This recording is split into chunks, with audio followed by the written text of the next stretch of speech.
All right, welcome to today's episode of Words of the Wise. I have Chief McCutchen from Oxford PD in Mississippi, 23 years experience in law enforcement, and he has some really compelling stories and strategies to share. So I'm really looking forward to having him as a guest. So welcome to the show, Chief McCutchen. Thank you so much for being here. Yes, ma'am. Thanks for having me. Of course. And like I said in the intro, I've actually been really looking forward to this conversation. When we talked offline, I just feel like your perspectives and your strategies are really unique and really inspiring. So I'm looking forward to it.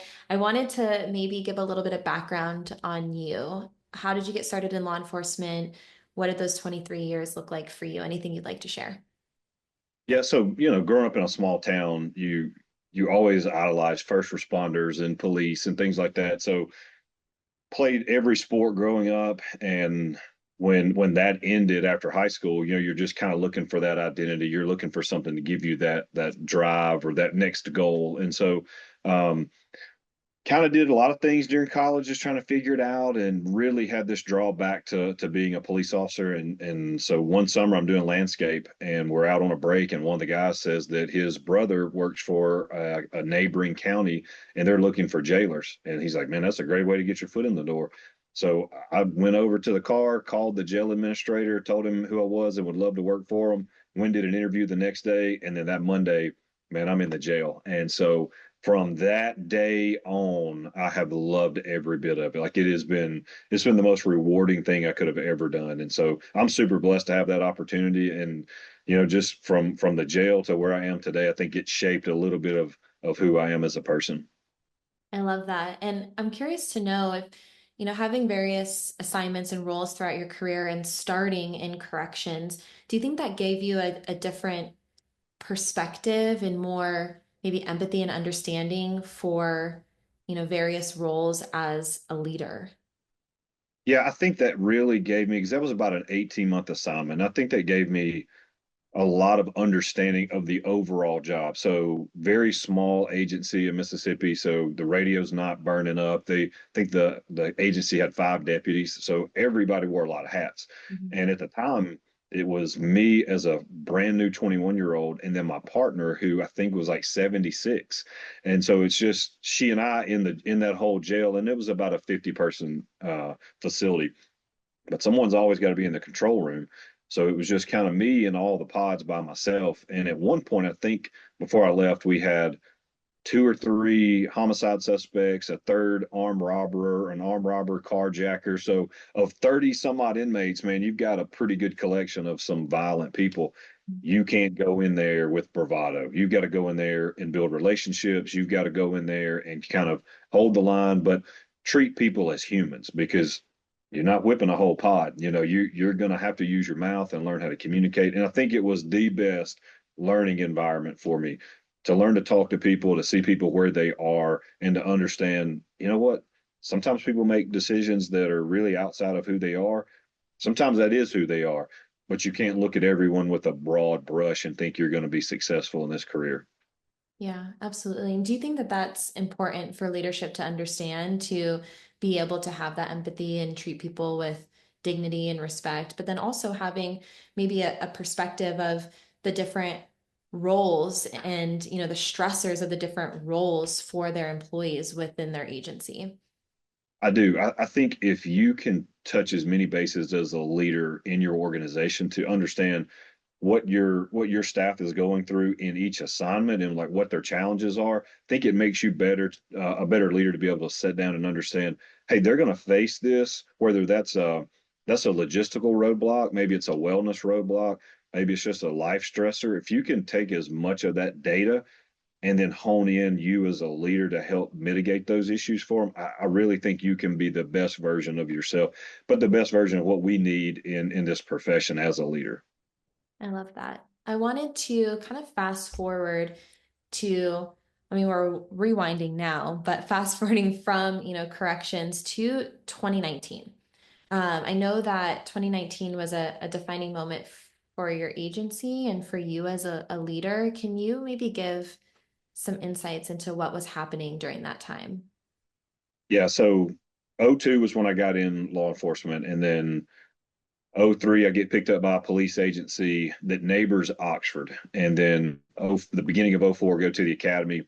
And I'll tell you all this because it gets to the why. But so in '04, when I went to the academy, I'm with 7 other Oxford officers who are at the academy. And again, I'm the neighboring town over.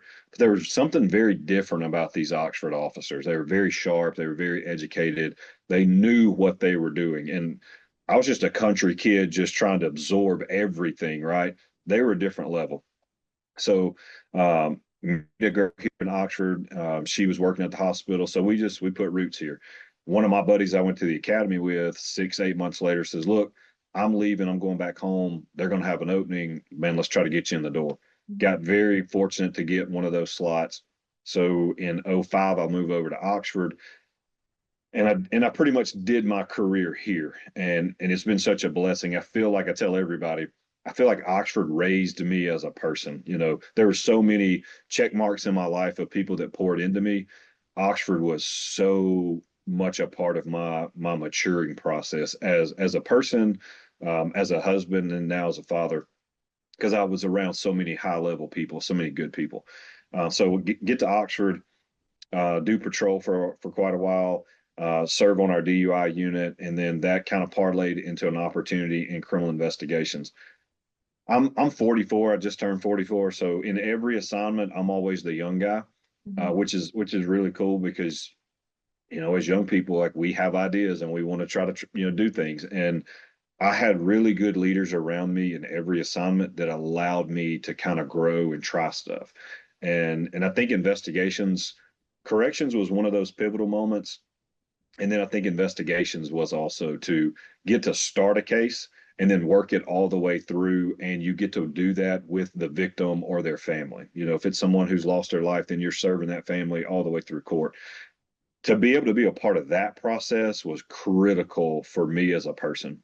I tell our staff all the time, probably one of the defining moments was when you work that first sexual assault, and we're a college town, so we've got people from all over the nation that come here. To have to pick the phone up because that young lady has asked you to contact her family, and to tell that dad who's 8 hours away who I am, why I'm calling him, and what's going on, and to hear that heartbreak, and to know like there's nothing that person can do in that moment. It's really my responsibility to care for her and meet every need that she's got in this moment till they can get here. You're really being that advocate. I think those were very big defining moments for me that gave me buy-in as a police officer that I probably never experienced before. And then so did CID for 6 or 7 years, had an opportunity to serve in our administration as a major. And so in that role, starting in 2014, and then in 2018, our chief, his father was the sheriff of our county and had been the sheriff for 40, almost 50 years. If he would have finished his term and then served one more, he would have been the longest serving sheriff in the history of America. Like, big deal, really cool. Yeah. He passes away unexpectedly in 18. We know his son, our chief, wants that seat. So in 2019, he decides to run for the open sheriff seat. He has to take a leave of absence. I get the opportunity to serve as the interim chief until this process is over. So this is February of 2019. The election is not till November, so I'm just trying to hold the water for 9 months and not tear anything up right until they decide if they want to make a full-time position. Um, February of 2019, you get the notification you're going to be the interim. And then May of 2019, we have this critical moment, this really pivot time in our profession, and especially for Oxford. So, and it's coming up actually. It's May 19th of 2019. We find out early Sunday morning that a young lady was found deceased, and we begin to work a homicide investigation. Within an hour or so of beginning the investigation, we find out real quickly that one of our officers is going to be a suspect in this crime. And that officer had worked previously the night before in our downtown district. And so we have to hit pause. We call in the state. We allow the state to run point on the investigation. And then we kind of parallel and help where we can. So Sunday, we find out the homicide. Monday, we get enough evidence to make an arrest on our officer. The arrest is served. They pick him up on Monday evening. Tuesday, we hold a press conference. Wednesday, you've got to do the court proceedings because was he on duty? Was he not on duty? That's a big part of what's about to happen with this civil case. And we still have yet to talk to our staff. And I just turned 38 in that moment and was extremely overwhelmed and felt like I was not prepared for what we were going through.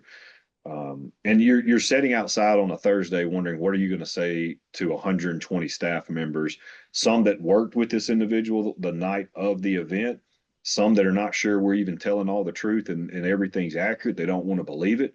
Yeah. And some that are just heartbroken. And the reality is there's a lot of fear. Like, how's the community going to respond? Are we now targets? What's our summer going to look like? Because this isn't going to be a cut and dry case that's over in 6 weeks.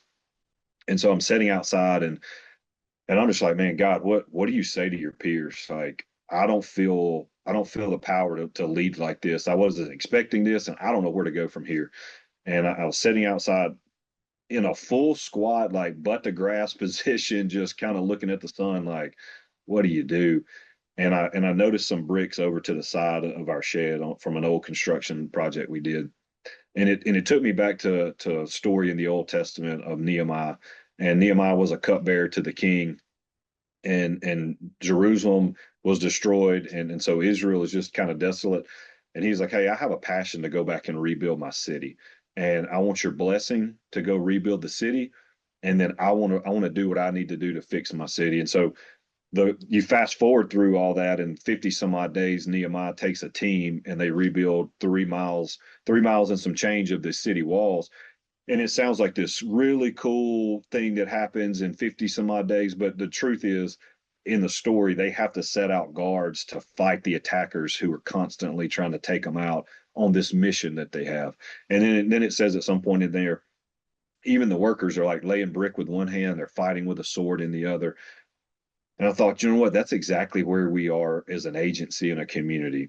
We've got to have a passion to go rebuild our city. So that morning, I bust up 120 bricks and I set the room up with every seat has a brick in it. And I told them the story of Nehemiah. And I said, the brick is our new focus. The brick is our challenge because we're not fixing this right now. We don't have a full-time chief and won't have one till the first of the year.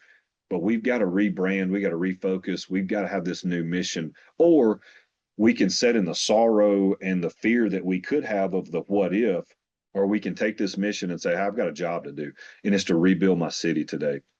And so even yesterday, we had a new hire, and I gave that officer a brick, and I told him the story of 2019, and I said, hey, this isn't the 2019 story. This is now your story, and I want you to put that brick somewhere in your locker, in your office, in your truck. Whenever you don't feel like you're at your best, it's bigger than you. You have a mission today to go rebuild your city. And you can take the brick and you can lay the foundation of the future for our profession and our department and city, or you can take that brick and you can tear up a lot of the things that we're trying to do. And so the brick has become our challenge. The brick was our mission in that moment. And so, it was obviously pre George Floyd, but it was still fresh enough for Ferguson that you're like, man, this is a very troubling time. It's a white officer, an African American female. We knew the race was going to be an issue. We knew it was going to hurt policing across the nation. We wanted to be the agency that stood out in front, that was transparent, that told the truth, and that owned that, hey, this was us. This was something that happened with one of our employees, but that couldn't be the end of the story. There had to be this, we're moving forward, and moving forward for us was to rebuild our city. I love that story so much. And, obviously we had talked offline a little bit. And so you had said a little bit about it, but you didn't explain it in the same way that you did just now. And I think that that is so incredibly powerful. And I can't even imagine you, like you said, you're an interim chief. You're just trying to like hold the water and don't feel prepared at all, wondering what to do. Everyone's looking at you for answers. And to have that moment of like, you know what, we're going to take action and we're going to rebuild and lay a foundation that's positive, and we're going to grow stronger as an agency and as a community to fight through this together in a positive way. And I think that is such a powerful message to display to everybody. And I would imagine that it was inspiring for everyone at that time too, to say, okay, like, let's do this as a team. Let's get through this together. Yeah, in the moment, you don't know how it resonates. You don't know how it hits. You're in such a stress moment that it truly is tunnel vision. It's that critical incident where your heart's just rampant and auditory exclusions happening in reality, like it's happening for days, right? So at the time, you don't know if you got the mark hit, but looking back and staying the course, that's been the key for us. Yeah. Um, and and I think we had this challenge. I don't know that we knew it in the moment, but we can focus on the bad or we can focus on moving forward. And that's where we were trying to take it. And um, we rebranded our mission statement. We rebranded our core values. In a critical incident, a lot of times what happens, and we do this sometimes to ourselves in policing. We talk about, hey, there's a bad video, there's a bad incident that is involving law enforcement. We got to go back and win our community. We got to rebuild our community. But the reality is, you got to rebuild and take care of the people that take care of the community. Yeah. And we get that backwards too often. And so we wanted to talk about purpose. We wanted to talk about mission. We wanted to talk about inside, then outside, because it just doesn't work with longevity. We could have survived the summer going, we're going to do community events, we're going to do all these things, but who's taking care of the people that take care of the community? 100%. And I completely agree with you. And if you want to take care of other people, you have to take care of yourselves first. I'm curious to know during that time, what were some of the biggest lessons that you learned as a leader getting through such a hard time with your organization? That the only thing that matters are people. Mhm. Like that's it. It Everything else dials down to taking care of people. And we do a good job in the community, but who takes care of us? And I think for far too long we've had this outcome process result. Like the only thing we focus on is, do we get the outcome right? But in reality, we should have, did we get the steps right? We Mm. don't always we don't always determine the outcome. If you kind of followed us for that week in 2019, look at our press conference, look at the way we handled things. I think we handled them the right way. The outcome didn't come well. The media still ate us alive. Everything was still a target on police. The outcome was hard, but we did the things right internally, and we just decided to continue that path, and that path kind of led to other things. And I think that's where we are today in 2025 is I can't worry. Like, I don't want to grade you on if we got the outcome right, because sometimes that's up to the DA, that's up to the judge, that's up to perception. But did we do the things right on our end? And that's what we can control. Control what we can control, and that's care about people and lead them well. Let the outcome be the outcome. We will respond to the outcome. We can control what we do. And that was exactly what was in my head is control the controllable. Because there's lots of things that you can't control, but you can control what you're doing organizationally and how you're taking care of your people and the steps that you're taking internally. So that was the one thing that came to my head was before you even said it was control the controllable. And I love that perspective a lot. I know you said that you rebuilt. So you have a new mission statement, new core values. Can you give a little insight into what that looks like for you guys? Yeah. So as we're going through 19, we're honing in on the brick and we're talking about those things, but you have to have this mission. Like, what is our daily mission? And I feel like sometimes we let the radio drive our day, and we want the mission to drive our day, not the radio, not the chaos. That's coming, but have this set standard of, no matter what happens, we're going to do these things today. And so the first thing was we rewrote our mission statement. And again, I didn't know if this was going to be from here to January or if this was going to be forever, but I felt like where we were in the moment, we had to have a refocus. Mhm. And that was organizationally. So we just did it like this. We wrote our mission. It was simply this: to serve with wisdom and compassion, and to create a safe and connected community. And so, what we told our staff is, we're not governing you on how many tickets you write. We're not worried about how many arrests you make. Everything that we do, from a day to day operation to a complaint to an outcome based scenario, did you do these things? But serve, so there's 5 keywords, serve being number one. That is not protect and serve. Serve starts with us on the command side. It starts with me as the chief. It's my job to serve them. And if we serve well, and if we pour back into their cup and we're giving them everything that they need from training to equipment to just listening to them, if we can pour into their cup, they'll have enough juice in their cup to then go and do their job with wisdom and compassion. Wisdom being, what are all my options to solve a problem? Not what gets me back 10-8 fast enough, not what keeps me from writing a police report. What are all my options to solve this person's problem? Then, if you get into enforcement, if you get into, am I going to write a ticket or not? The first thing we ask, do use compassion first. Go to that call, go to that traffic stop. Can I give this person a break? In Oxford, I think the cheapest ticket's $200. So if that's the case, not everybody has finances where they just want to give you $200 today. I believe blue lights deter crime. I don't know that writing tickets deters breaking the law. Otherwise, we'd be out of our profession because we can write a lot of tickets. But somebody gave me a second chance. Every officer that we have has made mistakes and someone's given them a second chance. I don't ever want us to put this uniform on and take that compassion and empathy away from our vocabulary. I want us to lead with that because every officer that I've ever had in this office who made a mistake, they all want a second chance. Then you got to go give that on the street. Yeah. Now, we say this, I understand if their mouth walks them into a ticket, if their driving history or their dangerous behavior, you got to deal with them. Do your job, no problem. Do it with professionalism and do it with wisdom, right? So wisdom and compassion, but then you got to also keep a safe and connected community. We have to get dangerous people out of the community, but we can't treat people like jerks. We can't be rude to people. We can't dismiss them because ultimately the community sees more things than law enforcement can ever see on a daily basis. There's not enough of us. Oxford has 91 police officers. If we put us out 24/7, 365, the 50,000 people that are in this town every day will still see more than we can see. We need their buy-in. We need their connection. We want to build a relationship with our community. You have to be connected to do that.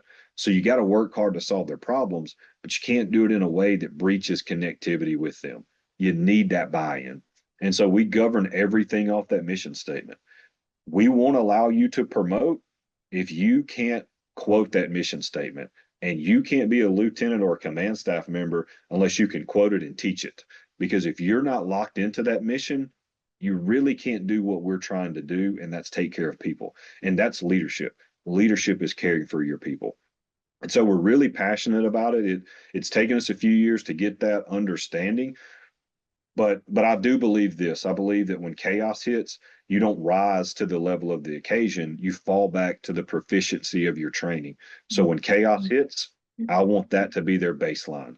I want them to fall back to that when that person's losing their mind on a traffic stop, when someone's pouring their heart to you in a walk-in report in the lobby. I want those 5 words to hit you every day.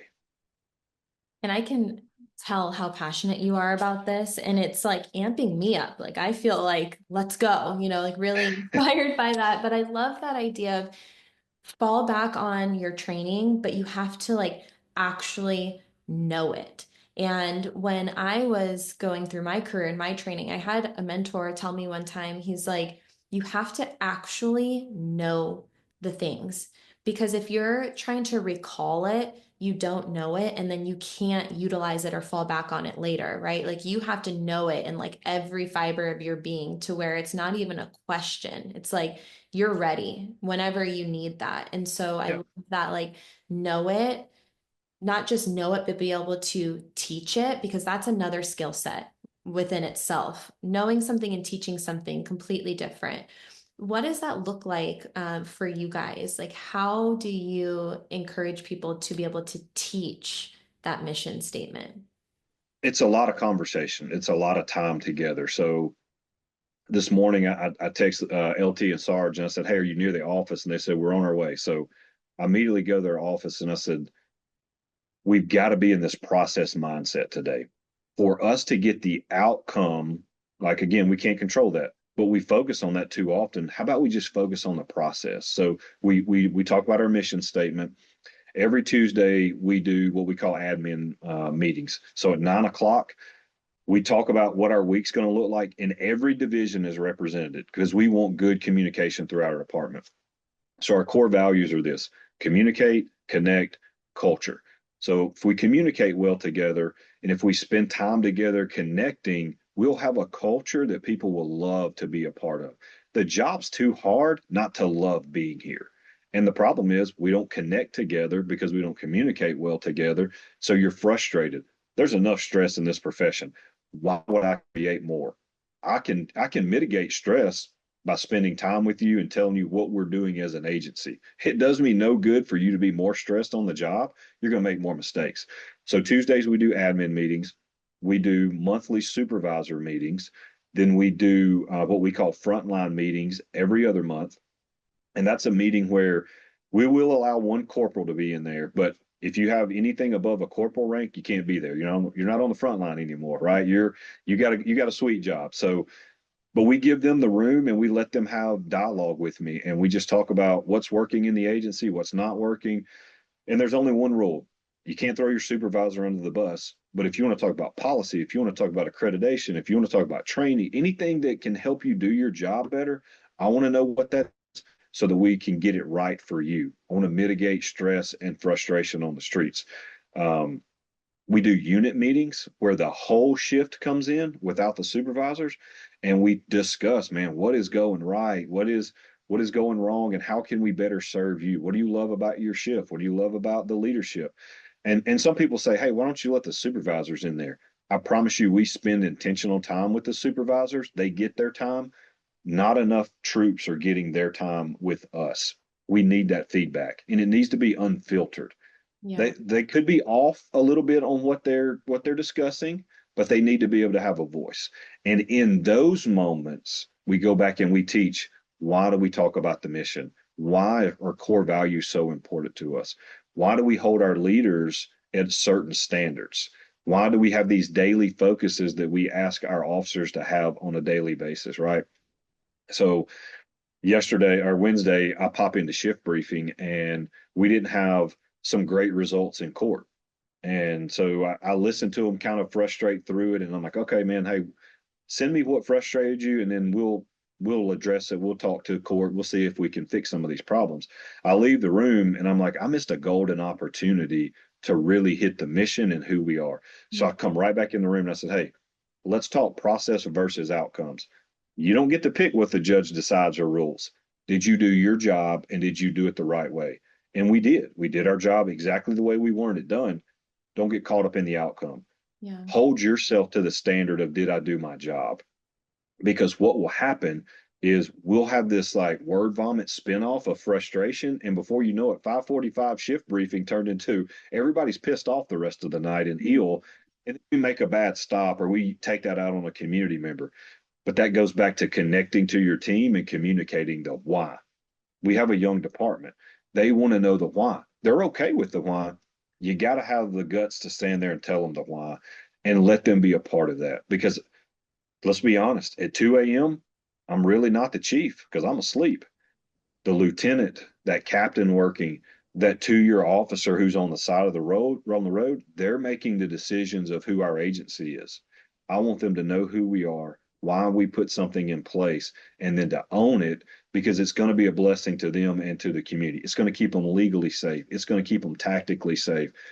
That's what we want for them. And if we can tell them the goal of where we're trying to go and what the objectives are, let them find their way through it. It's the job's too chaotic to say, hey, go have a good day and get it right. What does that look like, man? There's going to be medical calls, there's going to be mental calls, there's going to be tactical calls, there's going to be communicative calls. How do you be perfect in that world? I don't know that you can in that broad of a spectrum. And that's why we dialed it in to 5 things we want to win every day. And then we ask them to just go win those 5 things. If something is outside of those 5 things and we don't get it right, I'll own that as the chief. I'll put my arm around you and say, hey, I had a blind spot I missed. We'll put that in the plan. You did the steps right. There's so many things that I want to dive into that you said because I love this idea of the why. And I try to teach this all the time because I think that that is so important to connect with the why. And that can be your organizational why, that can be your personal why. And I agree with you through conversations that I've had that the younger generation does want to know why. And so giving them a reason and something that you are equipping them with as far as like a structure and a guideline of, okay, this is the why, and then empowering them to do their job in a positive way based on the why, and having that guideline for them. But it also goes back to what you said before about like control the controllable. You can't control the outside stressors, but you can control the internal stressors. And so making sure that you have those guidelines of communication, connection, culture, so that when you are within your walls of the organization, there is that controlled environment that is geared towards a more positive and productive environment that people want to be in. And I do agree with you that that impacts how you perform. It impacts your mood, it impacts how you perform. And if your goal is to do the best job in the community, then you want to start internally to make sure that they're prepared for that. So I loved everything that you said. Yeah, and I think this is just a journey of life. I think some of the best teaching we learn are from good leaders that we've had, and then leaders that didn't hit the mark. And so someone asked me one time, like, define a good leader. Like, what is a good leader? I was like, go define a bad leader in your life and just write the opposite word of that. You'll probably get it right. Don't overthink it. So through my journey, I I learned this probably a little later than I wish I had as a human, but what is it? Sun Tzu says, if you know yourself and you know your enemy, you don't ever have to worry about the outcome of a battle, right? So the number one thing you have to do is you have to know you. You have to know what makes you tick. You have to know what frustrates you, and you have to be able to manage you first before you can manage anyone else. So several years ago, I started writing 6 things every morning in my journal. And I'm a Southern guy, so I'm a faith guy, and like that does guide me. That's kind of this higher power purpose that I look for because there's a lot of things I can't control. So I need something to bring me back to center. So every day I write these 6 things, but these 6 things, sorry about that. These 6 things they don't change from where I'm a husband and father to the life of a police officer. I don't have to wear multiple hats. I'm going to be Jeff wherever I am, and whatever role hits, then that's what I'm going to be. So I write these 6 things, and the first one is this. It's First Peter 5:2 through 6, and it just says this: don't use your position to lord it over people. Use your position to lift others up, and in due time, your time will come. Mm. So you think about that as a police officer, as a chief, as a dad, as a husband. My job is not to do anything that does one thing, and that's serve people. Your job is to make the life of everybody else better in every role that you're in today. Can I give to somebody else? I can't control the outcome. Can I be good to somebody? I can control that today. Check mark one. Check mark two is Proverbs 2:7-1-7. Just says iron sharpens iron. And here's kind of how I told this yesterday to the new officer. I want to be a great husband first. I want to be a great father second. Then I want to be a great cop. Because if I twist those up, then I'm going to get my priorities out of balance. My family life's going to be out of whack. I'm not going to be focused when I get here. I may be irritable or stressed. I'm going to make your job harder. I'm going to miss what you need. So I need to be great in those lanes first so I can be great for you here.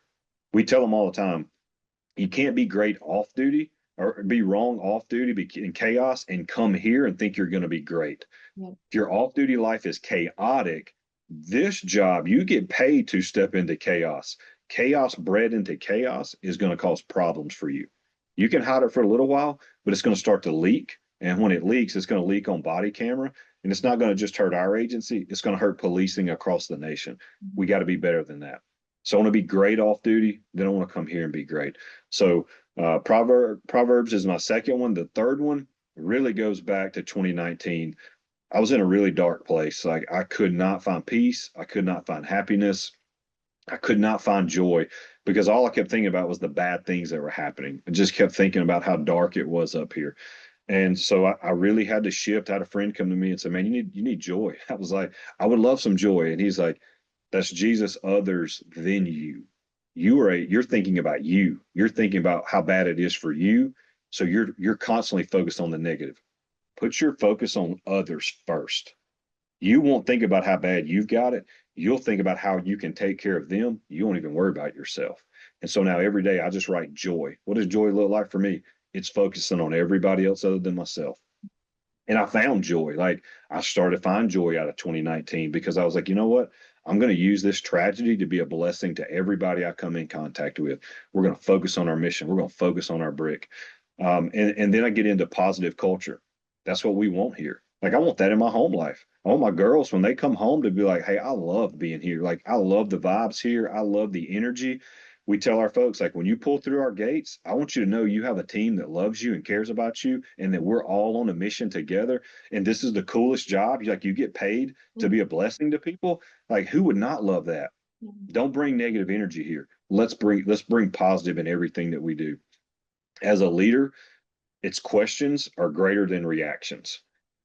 We're going to make mistakes. I'm not going to show up on your scene and lose my mind. I'm going to show up and say, hey, what happened? How did we get here? What did we do? What did we know? We'll make decisions based off of that. We will respond, not react. And so I take that with my daughters of, hey, you're going to make mistakes. You're going to have bad days. You're going to do some boneheaded stuff. Don't freak out and not talk to me. Tell me what happened. Let's work through it together and let's grow. Doesn't mean that there won't be accountability, but I'll put my arm around you and I'll walk with you through it. And we tell our staff this: if we can survive 2019, as scary and as dark as that was, just tell me what we're dealing with and I'll walk with you. Don't let me get hit with a curveball that you knew was coming and hurt our agency. I don't want to go back through the pits of hell, but if we have to and you'll be honest about it and we can recover, I'll walk with you through that darkness. But we have to, as leaders, we can't be a reactionary leader. We've got to respond. So questions are always greater than reactions. Get the information. And then the last thing, every day I want to encourage somebody. I want to see someone that wrote a great police report. I want to see someone who had a great body camera video. I want to see someone that did crisis intervention and took someone into out of addiction into a safe place. And then I want to blast that out in an email and say, hey, we saw you. We see what you're doing. You're valued. We love how you're taking care of this community. And I believe that puts gas in people's tanks. So for me, you're not going to hold me to a higher standard than I can hold myself. So you think you can get onto me and like beat me up about a problem? I promise you, you won't beat me up harder than I beat myself up. But if you want me to know what is right and to replicate that, tell me you saw the good and I will hit that mark every day. And so we try to take that mentality every day of like who can we praise? We do blue line awards for the officers. We do gold line awards for the dispatchers and our record staff. Like if we see you do something that's good, you're freaking getting an award. Like we're going to social media, we're telling the story. Like we want your family to know you're a superhero. Like you're killing it here in a world of chaos. And so every day I govern myself off those six values. Can I hit those things every day? Some days I fail, like some days I miss it. I start back. To me, every day is zero. Like I don't have equity at the end of the day. Like I either did well or I didn't. Tomorrow's a new day. Tomorrow I'm at zero and I'm only good and I only did the right things if I can hit those six things again. And so I feel like if I can try to handle myself, then we can teach everything else. I have to lead me well before I can lead anybody else. And and it's a practice. I think that everything that you're telling me, it's like such a great reminder that it is a day to day and you're never going to be perfect and it's okay to start over the next day. And everything that you're explaining to me is mental training. It Yeah. really is. It's frame shifting, right? And like we've all, anyone who's listening, we've all been in that position where you're like, man, like I don't know how to get out of this mental space. Like you said before, like everything seems dark, everything seems bad. And it's quite honestly easier to focus on negative because a lot of Yeah. times negativity is louder than positivity, right? And to have that daily practice and that daily mental training of these are the things that are important to me. These are the things that I'm going to try to put into action and to emulate every single day will over time create more of that mental resiliency. It will over time create more positivity and gratitude. And there's actually a lot of science behind a lot of the things that you just said. It's not just, you know, intangible. It's actually backed up by so much research that if you do things like that every day, you will shift the way you perceive reality and the way that you respond to situations. And I love the respond, not react. That is emotional regulation. And again, that takes training and practice. You know, it's so much easier to react to something and to react quickly. And a lot of times, and there, I want to preface this because your job does require split decision making, right? And there's training in that and experience that you guys have in that. And that is required. You have to be able to make split decisions on the job. And that goes back to what we said, like fall back on your training for that because you've been taught how to do that effectively. But when it comes to emotional reactivity, usually it's a really good strategy to take a second, step back, and like you said, be able to respond, not react. And I call it the power of the pause. How can you take that split second to decide how you want to respond to a situation instead of reacting to it? Because for me, and I don't know about you or anyone who's listening, at my lowest, when I was not being the best person, when I was really emotionally reactive, I was really nasty. And when I responded to those things, it was never a good thing. It was always a moment where I was like, dang it, I didn't want to respond that way, or I wish I didn't respond that way. And then you're like digging yourself back out of like, having to take accountability and apologize. And like, it's all this effort instead of just having that emotional control to say, you know what, I'm going to take a quick second and then I'm going to choose how I want to respond to this situation. And that's power and that's freedom and that's control, and that's practice. So I love that you Yeah. said this is something I do every single day to keep me on the right path. And then in your organization, these are the pillars. This is the mission. This is what we practice every single day to make sure that we are on the same path. And we might fumble along the way, but how can we learn from that and how can we grow from those things? And I'm curious to know, what direct impact have you seen in your life, in your organization, maybe even how the community responds to you guys by, now it's been a few years of really trying to keep on track with following, your mission and your core values. Have you seen a direct impact or result of those efforts? Yeah, I do. I think I think so. Take internally first.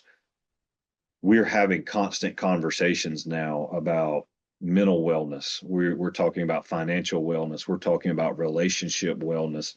They get the physical side. I mean, those officers are working out all the time. Like it's a fun environment for that. But these conversations have spun into what podcasts are you listening to? What books are you reading? And I think law enforcement does a really good job of building an SOP, and then we follow that SOP. So all we've done is we've taken what does really well in policing and we're trying to take it to your personal life. Build an SOP for your personal life, for you as an individual, because whether it's SWAT going in on a call out, they're going to have mental reps. They're going to go move in that house a certain way, but they're going to have an SOP about how they do it, right? An investigator is going to interview, a good one's going to interview a certain way to gain information, to build a relationship, to get that ultimate result that they want.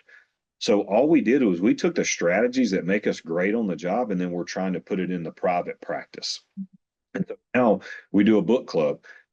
We offered this. We don't make it mandatory. Like I had a meeting with them and I said, hey, I really feel like we're going in the right direction for humanity, for you as a person, because we do care just as much about you off duty as we do on duty. I feel like we're in the right place. If you don't want to drink the water, I'm not going to make you. I'm going to tell you where the water is and how good it is. If you want to drink it, great. If you don't, we're going to bypass you. We're going to move on. So we spent so much time stopping progress to go pick people up that don't want to come and we drag them kicking and screaming. We're like, you know what? There's too many people that are responding well to this. Let's don't stunt their growth. Yeah. Let's don't hurt their families. So now we do a book club, and we're currently doing John Maxwell's book on the ultimate guide to developing leaders. And so we have 5 or 6 different groups that meet. They are employee led. They're not led by me, and they're open discussions. And we literally did chapter 3 on Tuesday and said, what spoke to you in chapter 3, and we just get quiet and we let the team drive what spoke to them and why. And then we bring everything back to the mission, everything back to core values, everything back to leadership.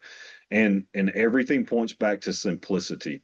Communicate with people and connect with them. And then we just kind of go, hey, isn't that our core values? And now they're here, John Maxwell teach it, and they're like, all right, this makes sense. And we kind of spun it to this, like, hey, LT, can you go to every call on your shift? And they're like, no. Don't you want every call to do and be held the way you want it to be? I'm like, absolutely. Okay, then how do you get that result? You spend time in the process teaching them the result that you want. I want you to have great first impressions. I want you to write a great police report. I want you to have a great crime scene. So then if you can't be on that scene, you know the steps are being taken care of. You now don't have to stress as much. So if we can mitigate that stress, guess what? You go home and sleep better when shift is over. Maybe you have more energy for your kids when you wake up. Maybe you're spending more time with your spouse. Maybe now you're not looking for that dopamine hit and you're not making mistakes in your private life that are now going to add stressors. Maybe we mitigate a divorce. Maybe we don't have this relationship strain with our kids. All this is full circle holistic human dynamics that if we can create um, better humans and better relationships, we can create better encounters on the street. It's this just 360 piece that we're trying to do. I agree with you that it's all interconnected and one thing leads to another. And so I love that approach of like, how can we make sure that we're taking a holistic approach because it all matters. And you guys are putting in strategies for, excuse me, your team to really win on and off duty. And I want to put a little, excuse me, reminder out there that a lot of the stuff that you're talking about, communication, culture, book clubs, very little to no financial investment to do something like that. Yeah. And I think that so often, and don't get me wrong, I think that programming is great. And there are some things that do take funding, of course. But a lot of the stuff that you just talked about, creating a culture, creating a mission statement, creating good leaders, and connecting with each other and making sure that you are having a good home life because you're having a good work environment, that is essentially free. It's effort and time for sure. And maybe you guys have to buy the books, but a lot of those things, it was very little to no financial strain on the organization, just more of a time and commitment to those things. Yeah. And it's just finding ways to give back to them. So if people are our mission and people are our greatest asset that the department has, then investment in them has to be number one, the highest priority that you have. Not in fleet, not in equip. It's got to be in them. Mhm. And if it's in them, then it's got to be in them on duty and off duty. Yeah, How can we create an SOP that can optimize what they do? And that's truly ultimately the goal. If we can create great humans, hire great humans, train great humans, give them the law, and then ask them to go serve people at a high level, there's a lot of fulfillment in that. There's a lot of gratitude in that. There's a lot of meaning and purpose. Like we're giving them the things that they need. They'll tell you they want all this other stuff, but they're still going to be disgruntled at the end of the day. If we can help make them understand that the true mission is to protect and care about these people, and then we embody that from the top, man, you can take so much off their plate. I love it. I really do. And I wanted to talk about one other thing that I know is really important to you, and you've mentioned this throughout the entire conversation that we've had so far, is leadership and training people to be leaders. All the things that you said of like, hey, like, do you want your people to be able to do these things and, be able to, what was it you said? You said, uh, it was great crime scene, Yeah, great. so first impression First reports and crime impression. scenes. Yes. And if you want people to be able to do those things and lead as leaders, it seems to me like that's a key component to your organization is training future leadership and training leadership um, values within your organization. And when we talked offline, you talked a little bit about training before promotions. Can you explain a little bit about your perspective on that? Yeah, it's been a discussion we've had, but honestly, it came from frontline. We said, "Hey, what do you need? What are some things we can do to invest in you?" And one of the officers said, I want leadership investment before I get promoted. Like you're going to promote me and then pour into me. You missed 3 or 4 years of my growth. Why would you not start day one?" So we were like, "Hey, that's brilliant. I wish we would have thought of that." So now with the book club, it doesn't matter if you've been here one day, 10 years, or 25 years, you're invested in our leadership. You are a part of that. Everybody can come to frontline. Everybody can be on the wellness team. Like we don't say, "Hey, you have to have these many years of experience." No, we want you in day one. We want to be investing in you as a leader because I don't get to take every walk-in report. I don't get to go to every crash scene. They are the leader on that scene. And so someone said this in one of our supervisor meetings 2 months ago, and I've heard it so often in my career. They said, "Hey, not everybody wants to be a leader." And we're in the book club, and I went, "I've heard that for 23 years. We just said that wrong. No, no, no, back up. Not everyone wants to be a supervisor. Everyone in the organization is a leader. Whether you want to be or not, the moment you show up on scene, you are there to solve a problem. You are the leader. Mhm. And everybody that's a law enforcement officer is a leader. May not want to be a supervisor, no problem. You're a leader. We still have to invest in your leadership. And Mhm. so that's really been the mission. Since he said that, I was like, man, I've heard that too often, and I get where you're coming from. We're wrong. Everybody is a leader, and everybody from a dispatcher to our record staff, everybody's getting this leadership investment. I absolutely love that. And I've never ever heard it said that way of, no, everyone is a leader, but maybe not everyone wants to be a supervisor. And I think you're Yeah. spot on. And it's true. You are leaders. You're leaders within the community, within your organization. You're all a team. You're out there with the same mission, the same core values. And I think that having that mentality is empowering. It really is. Well, and we had a supervisor who said this recently, and he said, "I love the book. I wish I would have had this. I'm about to retire. I just hate I'm walking out the door, and I just can't use this." And I said, "You're not walking out the door to a coffin. You're walking out the door to take this with you wherever you go. You're still a husband. You're still a father. You're still a community member. You take these leadership skills. That's your purpose in life. Your purpose in life doesn't check out when you go 10-7. Your purpose in life, it checks out when you leave planet Earth. You should be all of these strategies work wherever you are. Are you caring about people? Are you trying to make this world a better place? And are you trying to be the best version of yourself?" That shouldn't change with your occupation. That should change with your heartbeat. I love that. And I do think it's a tricky transition, right? It's like I think that a lot of people do have that mentality of like everything changes when you leave. But if you have those core values and you have that mission to be the best person that you can possibly be first, then when you leave the job, you still have that. And it doesn't feel like you've lost your identity or who you are once you hang it up. Yeah. And the identity, as much as we love this job, we all have an expiration date. The new guy yesterday, I told him, I said, "Hey, the hourglass just flipped over. Your retirement date is beginning today." And I said, you're not a police officer 24/7. Like we may get off duty, have to jump into something, but I'm not chief when I leave here. I said, "Man, I have a wife, two daughters, and a dog at the house. I'm fourth in command at that place. So I'm not the chief everywhere I go." And that shouldn't be my identity. Like you'll never hear me introduce myself that way. I'm always going to be Jeff McCutchen. And so, but I can take those 6 things that I challenge myself with every day. If the board decides to fire me next Tuesday, I can take that to Home Depot when I'm pushing your plants out to your car. I can still care about you. I can still hold myself accountable. I can still live with a positive attitude. That doesn't change. So no matter what happens to my occupation, my purpose in life is still set on that position. I love it. I really do. And to your point of what you said before of like him saying, I wish that I would have had this earlier.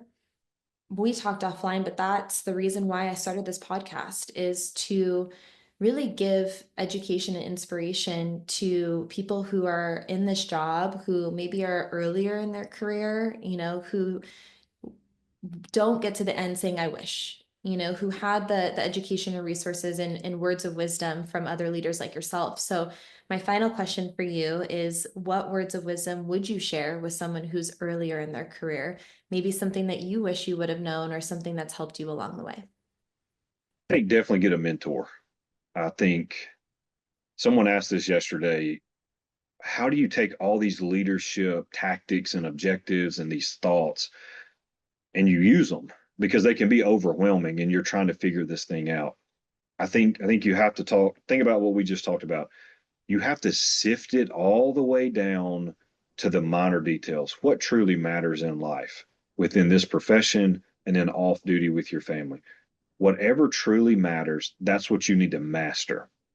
I was very fortunate in 2014 to go to the FBI National Academy, and I got to talk with the HRT guy. And so he said, "Hey, what is different between our HRT guys and your local SWAT team?" And I was like a $10 million budget. And he laughed and he was like, "Yeah, maybe, but truthfully, we have 4 or 5 skills that we master that we can't get wrong.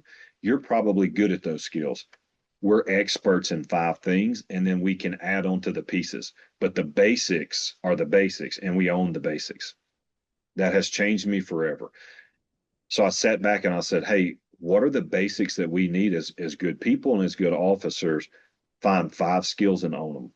And I challenge everybody, find 5 skills, own those skills, and hold yourself accountable. Consistency wins. Fireworks don't win. Day-to-day consistency. It may not be sexy, but at the end of the day, that's what people truly want is a consistent leader, someone who's trying to get better every day, someone who sets the example and challenges themselves. Put your money where your mouth is. Lead you first, be the best version of you. Do it every day on repeat, and you will leave a legacy. And it's not about your legacy, it's about leaving a ripple that blesses people beyond your own generation. Thank you. Really, really excellent words of advice. I appreciate your time so much. I really do. Thank you for spending an hour with me. It went by so fast. I like wish I could talk to you for another hour, but thank you for your time. I really appreciate it. And I say this all the time, but I really do think that our time is our most valuable asset. And I appreciate you spending some of your time with me. So thank you.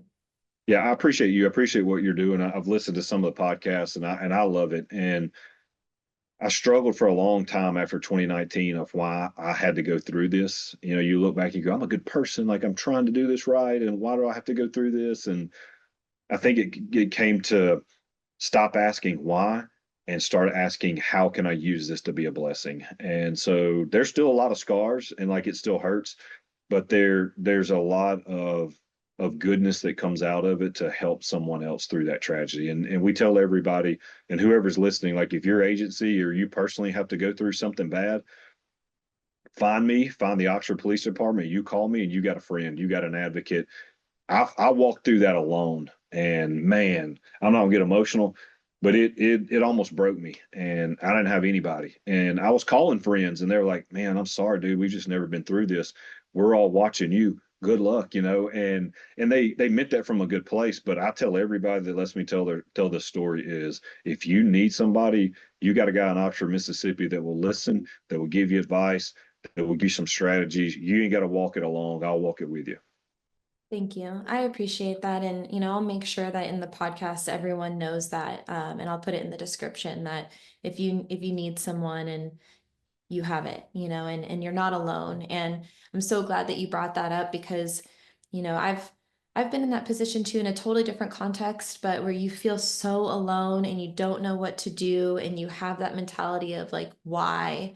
And I do think now that those things become your superpowers and that those things give you an opportunity to help other people, but it doesn't feel like that in the moment.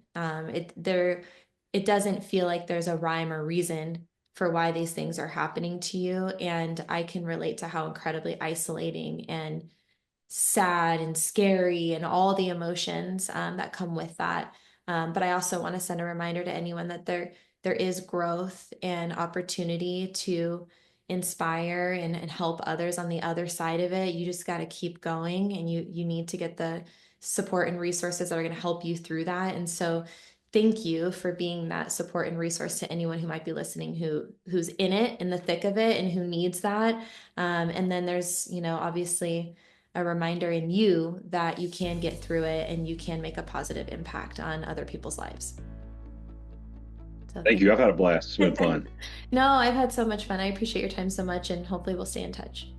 Yes, ma'am. Thank you.